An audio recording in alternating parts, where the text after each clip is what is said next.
You can install Java on Windows by following these steps.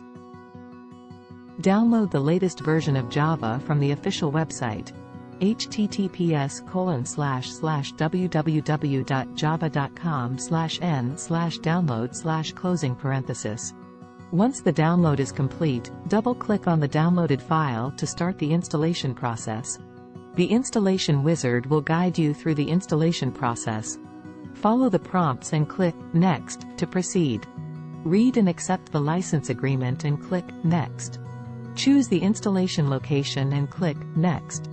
Click Install to start the installation process. Once the installation is complete, click Finish to exit the wizard.